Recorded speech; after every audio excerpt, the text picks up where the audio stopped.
Chers étudiants, bonjour. Je reçois quotidiennement plusieurs milliers, voire dizaines de milliers de lettres et de mails s'interrogeant sur ce que devient le professeur Beauvais. Les rumeurs les plus folles courent sur les réseaux sociaux. Donc, un, je ne suis pas malade, et deux, je continue la lutte contre le coronavirus en diffusant de nouvelles vidéos dont le cap des 1 million de likes a été dépassé hier. Voilà. Donc aujourd'hui, nous allons nous adresser aux étudiants algébristes, c'est-à-dire à la crème de cette licence. Et je me suis dit que vous seriez heureux, mes chers étudiants, d'avoir à nouveau une correction d'examen. Et donc j'ai choisi de vous donner celle que j'ai donnée en deuxième session en 2017. Donc sachant que les deuxièmes sessions, je mets généralement des choses plus dures pour inciter les étudiants à travailler. Alors, il y a, donc, comme vous avez pu le voir dans le fantastique générique de cette série, exercice de mathématiques, vous avez dû voir le sujet. Il y a un exercice 1 qui est un exercice purement calculatoire sur les permutations, donc qui visait à récompenser les gens qui savaient mener bien des calculs. Donc on ne va pas le faire aujourd'hui parce que ça n'apporte pas grand intérêt. Évidemment, vous pouvez me contacter si vous faites l'exercice et me proposer des solutions. Il n'y a pas besoin d'idées spéciales, hein. Il suffit juste de comprendre les quelques théorèmes du cours relatifs à l'ordre d'une permutation, des compositions en cycle à support J-joint, une permutation. Et donc, ça ne représente pas un intérêt immense. L'exercice 2, lui, est très très intéressant par contre. Il fait le lien entre une propriété relative au centre d'un groupe et de son groupe dérivé. Alors, avant d'attaquer l'exo, on va faire quelques rappels que vous avez dans le cours ou qu'on a traité en TD avant que l'épidémie n'arrive. Donc, on se donne G, un groupe de neutres petit e. Et donc, on rappelle que le centre de G, noté Z comme Zentrum en allemand, hein, les Allemands ont beaucoup fait pour la théorie des groupes, c'est l'ensemble des éléments qui commutent avec tout le monde dans le groupe. Donc, il vérifie HG égale GH pour tout H. Alors, on rappelle que le centre est un sous-groupe et que c'est même un sous-groupe distingué. Bon. Et un point important qu'il faut noter, c'est que G quotienté par ZG, la question c'est si je tue le centre de G en quotientant, est-ce que ça va être restreint au neutre? Donc la réponse c'est non en général. On peut donner des exemples. Quotienté par le centre ne tue pas forcément, enfin le centre du groupe quotient n'est pas forcément trivial pour autant. Et on va voir que le groupe dérivé, lui, par contre, a une propriété, si on prend l'analogue, on va voir qu'elle est vraie. Alors, qu'est-ce que c'est que le groupe dérivé? Eh bien, le groupe dérivé, c'est le groupe engendré par les commutateurs XY. Rappelons ce que c'est qu'un commutateur. Le commutateur XY, c'est juste le produit XY, X-1, Y-1. Oui. Alors, ce dont il faut se souvenir, c'est que... je fais un peu de cours, là, vous le retrouvez dans le polycopier. Hein. Ce dont il faut se souvenir, c'est que le groupe dérivé est distingué dans G. Et on a la propriété suivante, c'est que G quotienté par le groupe dérivé est abélien. Et on a une propriété de maximalité du quotient grâce à la propriété 2 qui dit que dès que vous vous donnez un sous-groupe distingué dans G, si G sur H est abélien, alors ça implique que I contient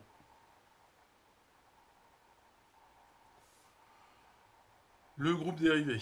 Et en fait, la réciproque est vraie aussi.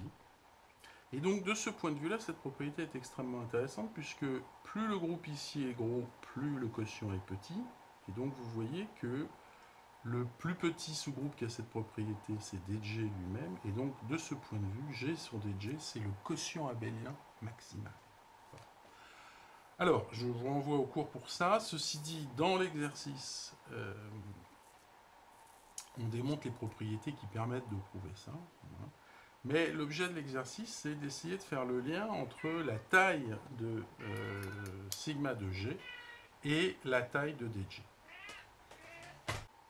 Voilà, j'ai viré mon chat qui voulait participer à la séance de travail, mais je crains hélas qu'il n'ait pas forcément de très bonnes idées. Bien, alors, donc je disais, le point, c'est de faire le lien entre le centre et le groupe dérivé, qui sont a priori des sous-groupes qui n'ont pas grand-chose à voir. Et ce qu'on va voir, c'est que si le centre est gros, c'est-à-dire si g sur z de g est fini, dans ce sens-là, alors le groupe dérivé est petit, c'est-à-dire en particulier il est fini. Et l'objet de l'exercice, c'est d'établir une majoration du cardinal de dg en fonction de l'ordre du groupe quotient g sur z de g. Alors, on va attaquer les questions maintenant.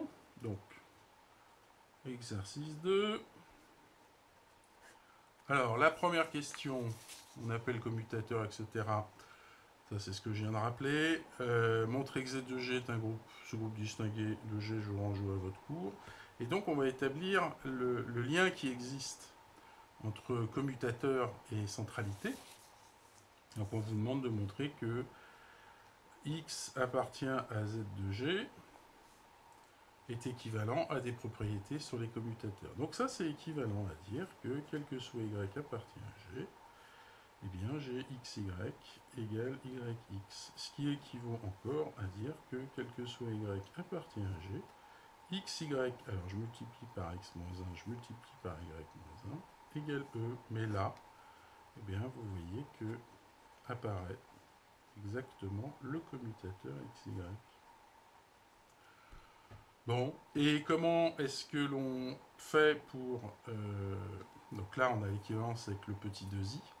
Mais ça, c'est équivalent à quel que soit y appartient à g. Et je multiplie dans l'autre sens. Si je multiplie dans l'autre sens, j'ai yx fois x-1. Non, je me trompe. J'ai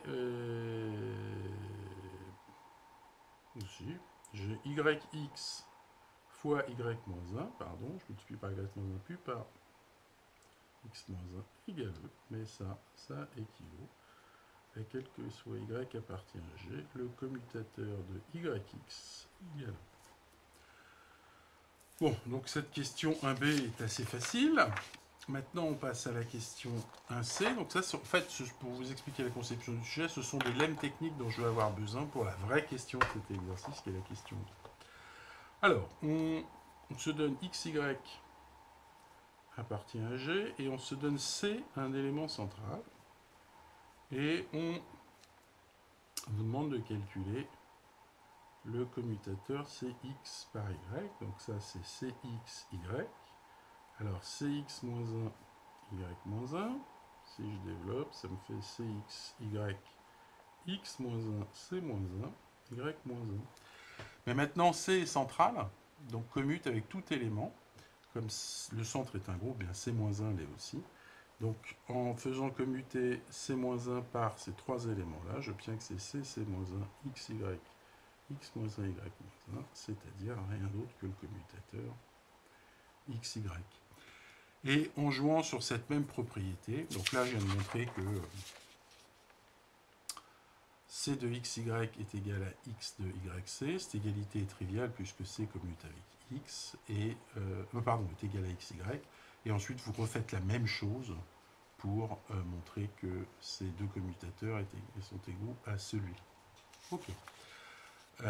Donc ça veut dire que vous pouvez les faire passer à droite à gauche quand vous avez donc une remarque c'est que si vous combinez 2 fois ce résultat, donc c'est une simple remarque, hein, c'est que si vous prenez lambda et mu sans trop, eh bien vous voyez que le commutateur de lambda x et de mu y, c'est le commutateur de x, y. Ça va être assez pratique pour la première question de la partie. Enfin, on veut regarder ce qui se passe quand on conjugue un commutateur. Donc je me donne xy qui appartient à g, et je me donne lambda, un élément de g, pas nécessairement central.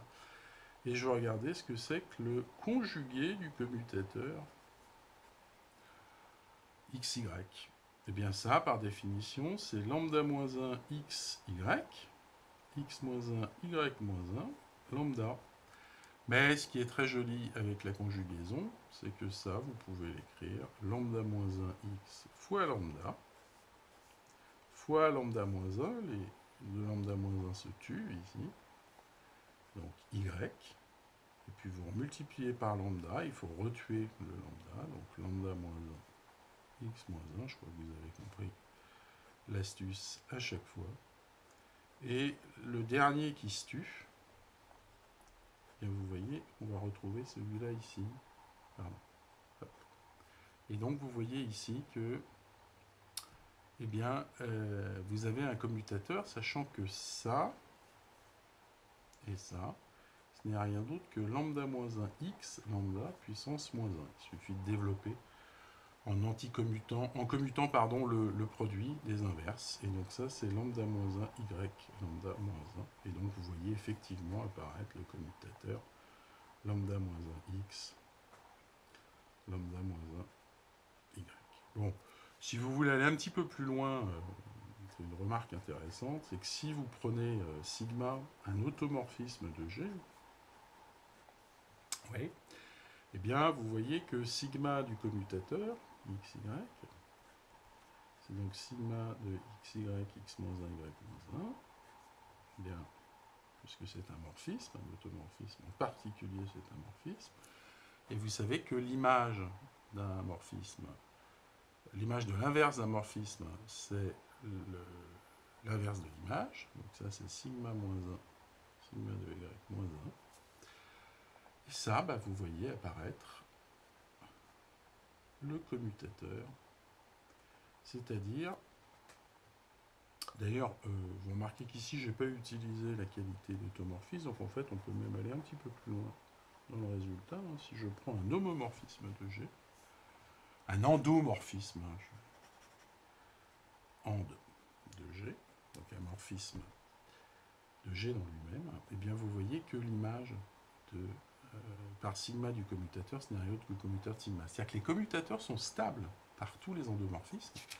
Et je reviens aux propriétés du groupe dérivé. Eh bien, vous voyez que le groupe dérivé, c'est le groupe engendré par ça. Eh bien, vous voyez que ça va impliquer que l'image par un endomorphisme, par n'importe quel homomorphisme de DJ, est inclus dans DJ. Et quand vous l'appliquez aux automorphismes, ce coup-ci, bah, ça implique que l'image par un automorphisme de DJ, c'est DJ lui-même. Alors ça, en théorie des groupes, ça porte un nom, ça s'appelle être un sous-groupe caractéristique. C'était un petit bonus à l'exercice pour votre culture générale, mes bons amis. Voilà. Alors, dernière question purement technique, qui est très très simple. Tout ça est très simple, hein, pour l'instant, il n'y a pas aucune difficulté. Hein. Ça doit être une deuxième session, ça reste très très simple. On vous demande de calculer l'inverse d'un commutateur. Il s'agit juste de montrer que c'est le commutateur commuté. Ben ça, c'est xy, x moins 1, y moins 1. Et vous savez que quand vous passez à l'inverse, vous commutez les produits. Donc c'est y moins 1, c'est-à-dire y, fois x moins 1, c'est-à-dire x, fois y moins 1, fois x moins 1. Et là, vous voyez apparaître le commutateur xy. YX. Donc l'inverse de XY, c'est le commutateur YX. Voilà. Bien, allez, on passe aux choses sérieuses maintenant, aux choses intéressantes. On va faire un peu de combinatoire. Hein, alors on se donne G, un groupe tel que Z sur G soit fini. Et on va noter une fois pour toutes, petit n son ordre. C'est-à-dire l'indice de Z de G dans G.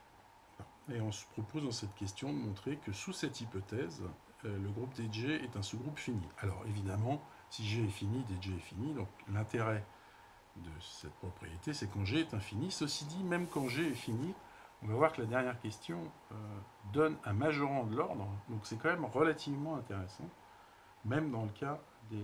Cet exercice est intéressant, même dans le cas des groupes G finis.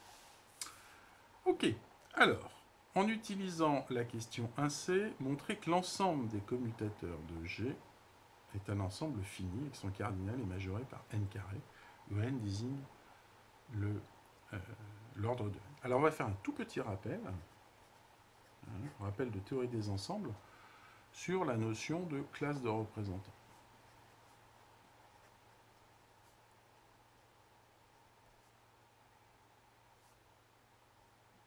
Alors, on se donne G un groupe et H un sous-groupe, et on dispose, je vous rappelle, de la projection, de la surjection canonique,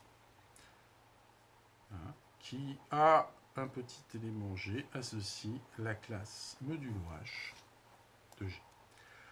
Alors, on va essayer de comprendre ce qui se passe.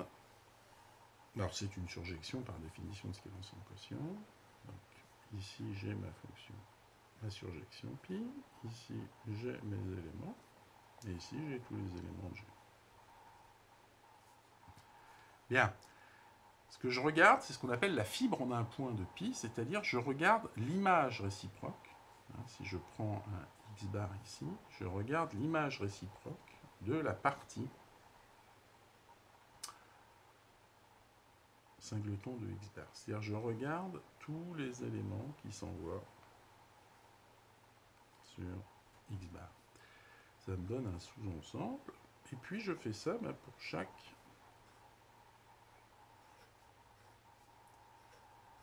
chaque partie. Oui. Alors, qu'est-ce que c'est qu'une classe de représentants? Eh bien, c'est... Là, ici, vous obtenez une partition de votre groupe G. Eh bien, une classe de représentants, c'est le choix, dans chaque ensemble, sous-ensemble de la partition, d'un élément. Oui. Alors, une manière équivalente de le voir, ça c'est la vision patatoïde, on dessine des patates. Une définition un petit peu plus propre, c'est qu'une classe C, une classe de représentants, c'est une partie, ça n'a aucune structure algébrique, c'est une partie qui a la propriété suivante, c'est que la restriction de la projection canonique est une bijection. Alors si vous reprenez l'exemple patatoïde, bien vous voyez que chaque élément ici, le sous-ensemble associé est non vide, donc comme je prends un élément dans ce sous-ensemble, forcément la restriction à C va bien atteindre ceci. Donc ça montre que c'est surjectif. Et enfin, c'est injectif. Pourquoi? Parce que si vous prenez deux éléments, comme j'en ai pris qu'un seul dans chaque classe, ils sont dans des classes différentes, donc leur image ne peut pas être la même. Oui. Alors ça, c'est une manière purement ensembliste de l'écrire. Un autre moyen de l'écrire, c'est d'écrire que, quel que soit G, vous voyez que la classe ici, c'est la classe modulo H. C'est-à-dire, il faut relire ce que c'est que l'ensemble quotient, c'est l'ensemble des translatés d'un élément par le sous-groupe H. Donc ça, dire que C est une classe de représentants, c'est exactement équivalent à dire la chose suivante, c'est quel que soit G appartient à grand G, il existe un unique X qui appartient à ma classe, c'est le représentant, donc, et il existe un unique lambda qui appartient à H, tel que G soit égal à lambda X. Alors, comment on regarde ça? Eh bien, je regarde G et je regarde son image par pi. Par exemple, ici, j'ai G bar. Et je regarde le sous-ensemble constitué de la fibre, en fait la fibre au point G bar. Et eh bien, je sais que par définition de ce que c'est que C, il y a un unique représentant dans C, donc ce X là.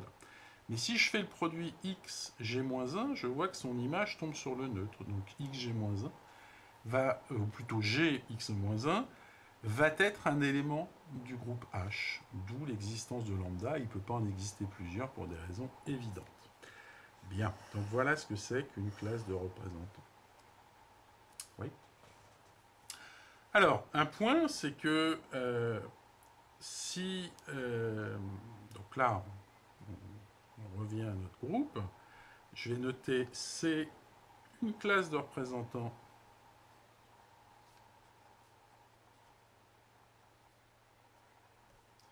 dans G de G sur ZG, mais l'hypothèse c'est que Z sur ZG est d'ordre n, bien vous voyez que ça veut dire que le cardinal de C, c'est n.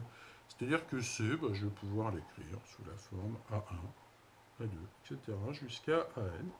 Et ça, c'est un sous-ensemble de G. Fort bien. Et bien on y va, maintenant on a tout pour montrer ce qu'on veut montrer. On va se donner XY. XY appartient à G. Donc là, j'utilise la caractérisation que j'ai donnée ici, de une classe de représentants. Eh bien, il existe un unique indice I, et il existe un unique lambda X qui appartient au centre, tel que X soit égal à, alors j'ai choisi de le mettre dans cet ordre-là, lambda X à I.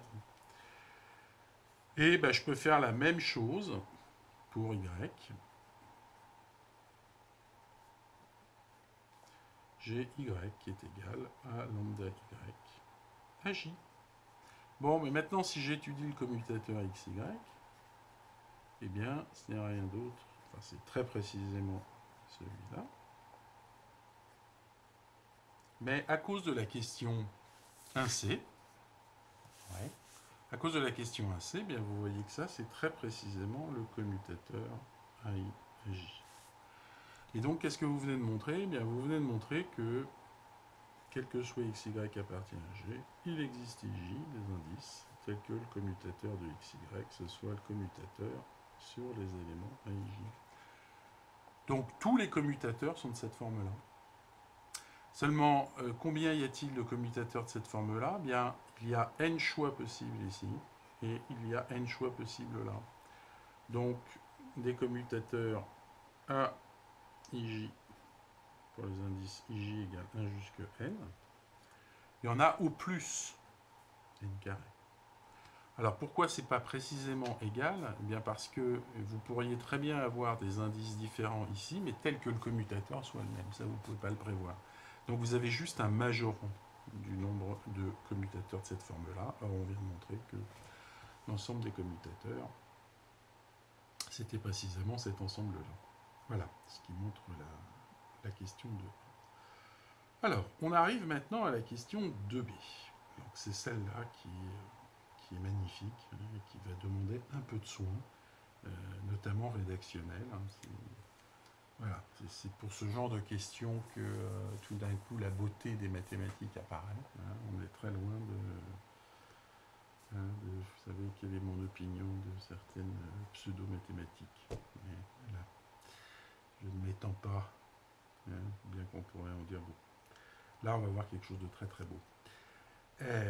Donc cette question 2b, alors le premier point, c'est qu'on a remarqué, alors dj, je vous rappelle que, on va faire un autre petit rappel.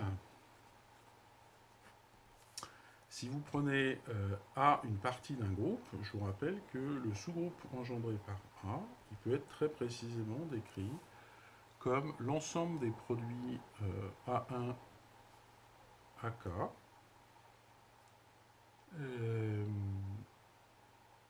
avec K un entier supérieur à 1 qui varie, et AI appartient à A, ou AI-1 appartient à A. C'est un petit exercice. Il faut peut-être rajouter le E, puisque j'ai choisi de prendre K plus grand que 1. Donc c'est un petit exercice qu'on avait fait. En particulier, si A-1 est est inclus dans A, c'est-à-dire quel que soit A appartient à A moins 1 appartient à A. Et vous voyez que vous pouvez supprimer cette condition-là, de sorte que, eh bien, le sous-groupe engendré, c'est juste les produits d'éléments.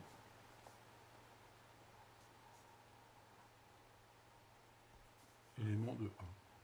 Oui. Alors, ici, on va évidemment appliquer ça au groupe dérivé, ou plutôt, plus exactement, pardon. Alors, je vais lui donner un nom. Je vais le noter C comme ça. C'est l'ensemble des commutateurs. Alors, A, ça va être justement mon ensemble de commutateurs. J'ai fait un C robotique, c'est magnifique. Et donc, on vient de montrer ici que le cardinal de C est plus petit que NK. Voilà. Donc, DJ, c'est le sous-groupe engendré par les commutateurs. Et donc, c'est l'ensemble des produits de la forme x1, x corps, pour k plus grand que 1, et xi, qui est un commutateur. Pourquoi? Bien parce que la question 1D, 1E, pardon, vous montre que si, l'inverse d'un commutateur est un commutateur. Donc, je n'ai pas à me soucier ici de savoir si je prends des exposants plus ou moins. Ok. Alors, ce qu'on veut montrer, donc là, il faut vraiment proprement travailler. On se donne, a priori, G. Donc, si je prends G qui appartient à DJ, bien à cause de la description, je peux écrire G égale x1 fois xn. Oui. Avec xi, un commutateur, mais ce pour tout i. Bah. Alors, ce qu'on veut montrer, c'est qu'on peut trouver une telle... Alors, des écritures comme ça, il y en a plein. Hein. Pensez que si vous rajoutez à l'indice n plus 1 un commutateur, à l'indice n plus e son inverse, eh bien, ça vous donne une nouvelle écriture. Donc, c'est difficile de mesurer la taille. Il peut y avoir des écritures redondantes. Donc, ce qu'on sait, c'est que bien, un élément du groupe dérivé, il s'écrit sous cette forme-là pour un certain grand N et une certaine collection X. Mais parmi toutes les écritures possibles de G sous cette écriture-là, vous pouvez en prendre une qui est de longueur minimale, avec N minimale. Ça veut dire quoi? Eh bien, ça veut dire que si vous écrivez G sous la forme Y1, YM, avec les Y qui sont des commutateurs, eh bien nécessairement, le nombre de commutateurs dans cette écriture-là est supérieur à 1. Bon. Donc on prend N minimal. Donc ça, c'est possible parce que si vous associez à une telle écriture l'entier petit n, vous obtenez un ensemble non vide de grand N qui possède un plus petit élément, c'est une propriété axiomatique de grand N. L'ordre est un bon ordre. Donc grand N existe bien. Alors on va montrer que si vous avez choisi N minimal, eh bien les commutateurs qui apparaissent dans cette écriture apparaissent au maximum N fois. Alors on suppose que un certain commutateur, donc un certain xi si vous préférez,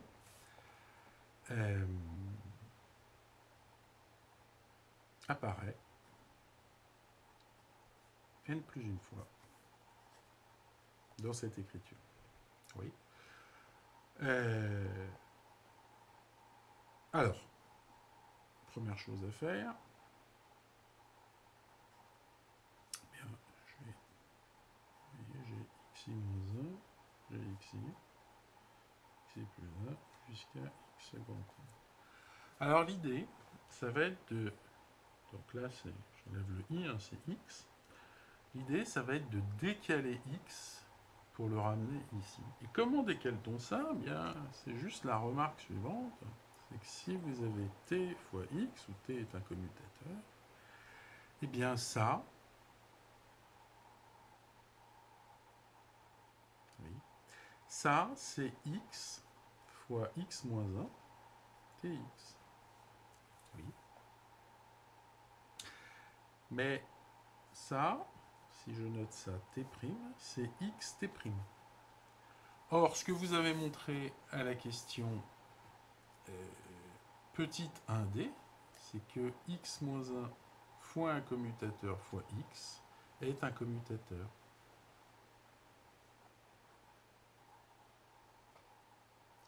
Donc, je suis parti de t, un commutateur. Donc, vous avez pu, vous voyez, faire déplacer ça. Et là, bah, j'ai un nouveau. J'ai x fois x moins 1 prime, x plus 1, xn moins 1. Donc vous l'avez déformé, hein, c'est le xi moins 1 prime n'est pas égal au xi moins 1, mais il a la propriété d'être un commutateur. Et donc, eh bien, vous avez, alors si vous l'appliquez i fois, eh bien, vous voyez que finalement, vous pouvez écrire g sous la forme x facteur de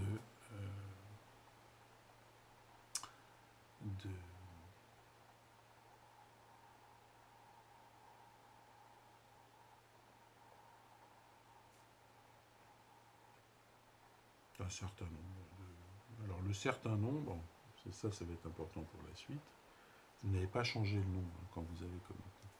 Bien, alors le point important, c'est que si x apparaissait dans un autre, si xj égale x, au moment où vous avez fait apparaître, quand vous décaliez le produit xjx, bien ça, je vous rappelle que c'était au prix de l'écrire x moins 1 xj x. Mais vous voyez que si xj égale x, et bien ça vaut tout simplement x fois x, c'est-à-dire x fois xj. Donc autrement dit, quand vous avez fait cette opération de conjugaison pour décaler votre commutateur, vous n'avez pas changé le nombre de x apparaissant dans ce produit-là. Et donc si vous appliquez... donc le point important, c'est quand vous le faites une fois, ici, vous gardez le même nombre d'éléments, toujours n, et le nombre de commutateurs qui sont égaux à x là-dedans, c'était le nombre de départ moins 1. Donc comme vous avez supposé qu'il y en a n plus 1, bien vous pouvez appliquer n plus une fois ce raisonnement et obtenir finalement que G s'écrit sous cette forme-là. Et à chaque fois, vous avez baissé d'un le nombre de commutateurs apparaissant. C'est très important pour la suite de la preuve. La preuve combinatoire va apparaître là. Donc, par conjugaison, je me suis ramené à une telle écriture. D'accord ? Bien, alors, une fois qu'on a fait ça, l'idée, ça va être d'écrire ça. Là, ici, j'ai n plus 1 commutateurs qui apparaissent. L'idée, ça va être de montrer qu'en fait, on peut écrire ça comme un produit de n commutateurs et non pas de n plus 1 commutateurs, ce qui, in fine, va nous donner une écriture avec un nombre de commutateurs plus petit que n, et ça ne va pas être possible. Voilà la stratégie.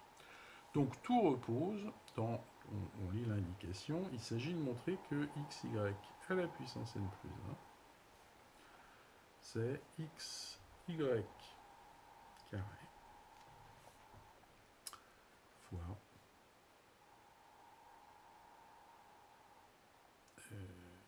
y, xy moins 1 de y.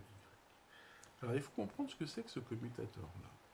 Ce commutateur-là, si j'applique la formule 1D, eh bien ce commutateur-là, ce n'est rien d'autre que le conjugué du commutateur xy. Ça a son importance pour la suite. Alors ici c'est n-1. Ça a son importance pour la suite. Ok, fort bien. On va commencer par calculer justement, on va faire un premier calcul préliminaire pour voir où va nous emmener l'exercice. On va calculer xy fois ce commutateur-là juste une fois.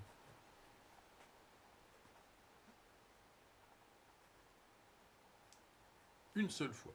Alors, j'écris ce que c'est xy x moins 1 y-1 fois ce commutateur-là, eh bien c'est y(x,y-1) fois y, fois l'inverse de ça, mais l'inverse d'un conjugué, c'est le conjugué de l'inverse, fois l'inverse de ça. Oui. Et bien maintenant, vous voyez que plein de choses se simplifient dans cette expression. Vous voyez que le y ici se simplifie, le x ici se simplifie, du coup le y ici se simplifie, et il vous reste x, y fois y, y2, x moins 1, et puis y moins 1, y moins 1, y moins 2. Et là, vous voyez apparaître le commutateur x, y au carré. Bien, alors, qu'est-ce qu'on vient de montrer? On vient de montrer, bon,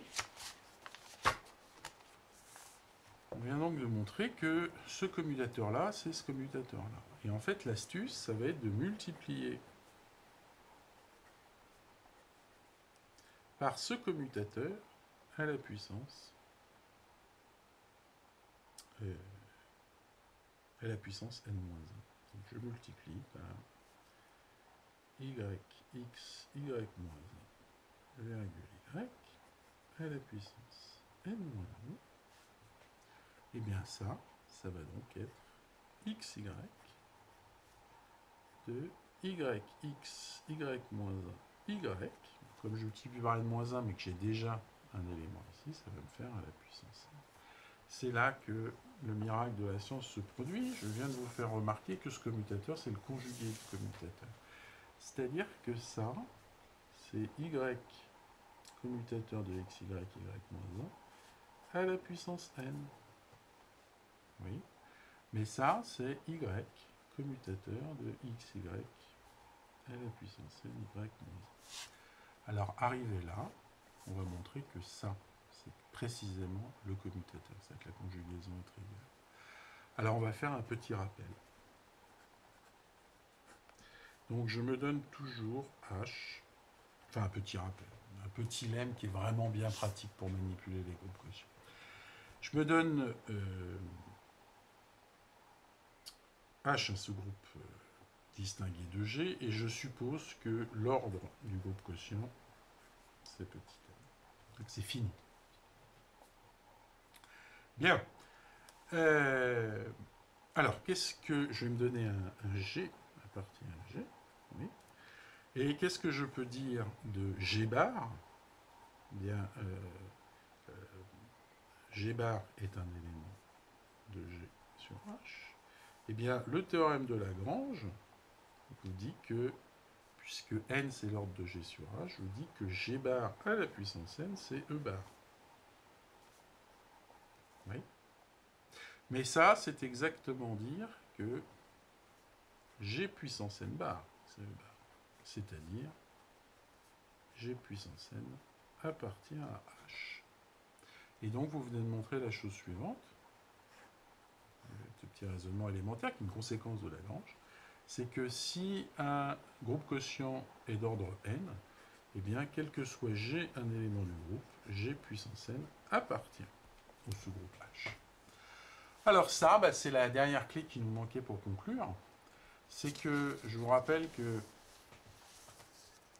l'hypothèse, c'est que l'ordre de G sur centre de G égale n. Donc ça implique que mon commutateur à la puissance n, eh bien, il appartient à un centre de G.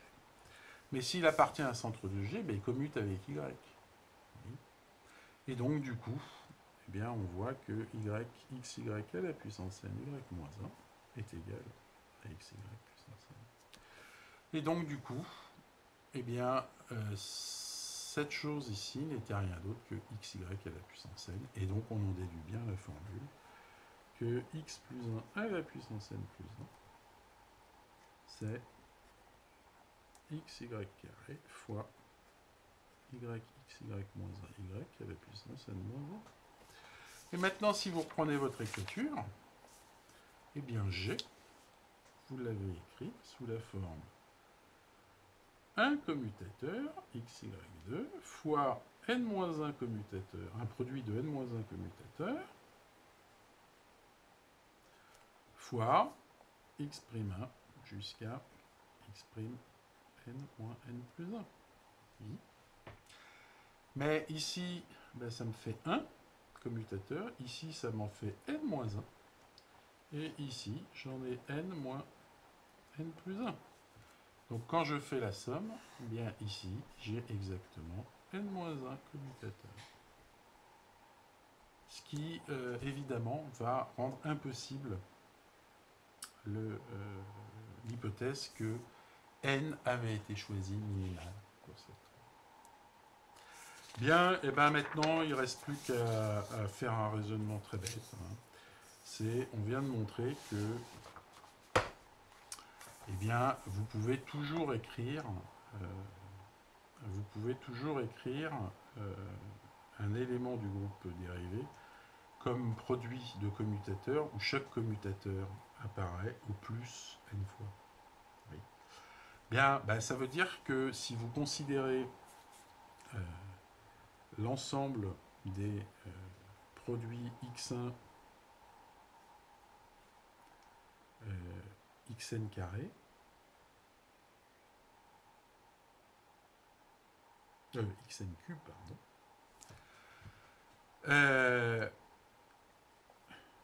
donc avec xi qui appartient à c, bien, ça c'est un sous-ensemble du groupe dérivé, mais en fait c'est nécessairement le groupe dérivé. Pourquoi? Eh bien parce que si vous prenez un élément du groupe dérivé qui ne peut pas s'écrire comme ça, donc il possède au moins un élément de plus, eh bien comme j'ai n carré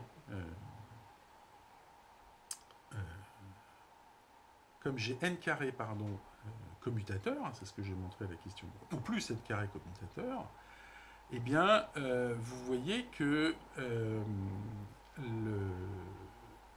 si je rajoute un élément, vous voyez qu'il y a forcément un des commutateurs qui apparaît n plus une fois. Alors, ce que je viens de montrer, c'est que je peux me ramener à quelque chose de cette taille-là. Donc, du coup, le groupe dérivé, eh bien, il est exactement égal à ça.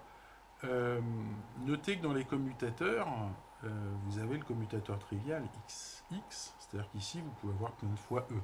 Autrement dit, l'astuce, c'est que si vous considérez xi égale x virgule x, ça c'est le neutre, ça veut dire qu'en fait, ici, vous avez toutes les écritures qui comptent au plus n cube éléments. Bien, et maintenant, eh bien, il s'agit de dénombrer, ou plus exactement de majorer le cardinal de cet ensemble. Eh bien, vous avez montré que ici, vous avez x1, c'est un commutateur, et vous avez n carré choix possible. Ici, vous avez n carré choix possible, etc. Jusqu'à ici, vous avez n carré choix possible. Et donc, vous voyez que le cardinal de cet ensemble, il est majoré par n carré à la puissance n cube. Et n carré à la puissance n cube, eh bien, c'est bien évidemment n puissance 2n cube. Voilà, ce qui achève la preuve de cet exercice. Cette borne est très élégante, elle est facile à écrire, hein, elle est somme toute assez grosse. Hein. Vous voyez qu'on pourrait faire des raisonnements ici en explicite, parce qu'ici, cette majoration, elle est obtenue en prenant n'importe quel commutateur, mais vous venez de montrer que les commutateurs apparaissaient seulement n fois. Donc je vous laisse imaginer une approche combinatoire utilisant les partitions de l'ensemble 1n cube en sous-partie de n éléments, qui permettrait de minorer cette borne, hein, d'améliorer cette borne en trouvant une borne moins élevée. C'est-à-dire que là, on est allé, ce que je veux dire, c'est qu'on a grossièrement majoré cet ensemble-là, et qu'on peut probablement faire beaucoup plus fin comme propriété. Voilà, mes chers étudiants, j'espère que cet exercice vous aura intéressé. Je vous adresse, comme d'habitude, mes meilleurs sentiments. Si vous vous penchez par la fenêtre, vous voyez que eh bien, c'est le printemps. C'est donc le moment de sortir vos cours d'algèbre et d'aller gambader dans la forêt de la théorie des groupes. Voilà. Je vous adresse donc mes meilleurs sentiments, dans l'espérance, mais vous êtes jeune, donc a priori vous n'êtes pas touché par le coronavirus. Ce n'est pas comme moi, qui suis une vieille chose totalement inutile. Hein. Et si je tombe malade, ce sera probablement de votre faute. Hein. J'espère que vous avez conscience de ça. Hein, Bon, allez. Je vous dis à bientôt, mes amis. Courage pour la suite.